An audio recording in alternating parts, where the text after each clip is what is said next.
जी अस्सलाम वालेकुम दोस्तों, क्या हाल है जनाब? ठीक ठाक जी दोस्तों। अभी मैं आपको एक खुले कबूतर का शौक़ करवाता हूँ।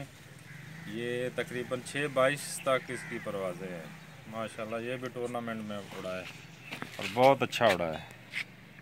6-22 तक ये उड़ चुका है, बिल्कुल सेंटर जूम कर। 6:22 तक ये बैठा है जी टूर्नामेंट में। कि जितने भी कबूतरों को मैं शौक़ करवा रहा हूँ सब टूर्नामेंट में उड़े हुए हैं। मिर्ज़ा शोएब बेग, छोटा भाई मिर्ज़ा ज़ोएब बेग, मिर्ज़ा तमरूद बेग। ये इसका कुंदा चेक करेंगे, कितना अच्छा कुंदा है इसका।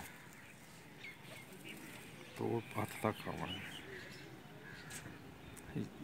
जितने भी कबूतरों का शौक़ करा रहा हूँ तमाम के तमाम बारीक तीली वाले हैं और माशाल्लाह सब का कुंदा भी अच्छा है। आखिरी 3 पर दिखा दूँ,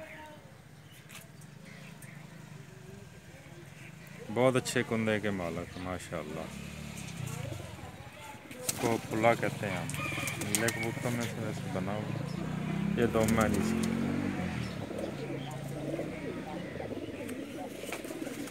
ये इसका पंजा देखिए,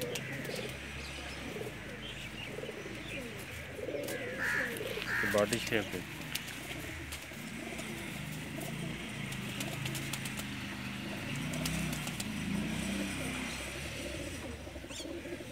ठीक है दोस्तों, ये उम्मीद है ये भी आपको कबूतर पसंद आया होगा। अल्लाह हाफ़िज़।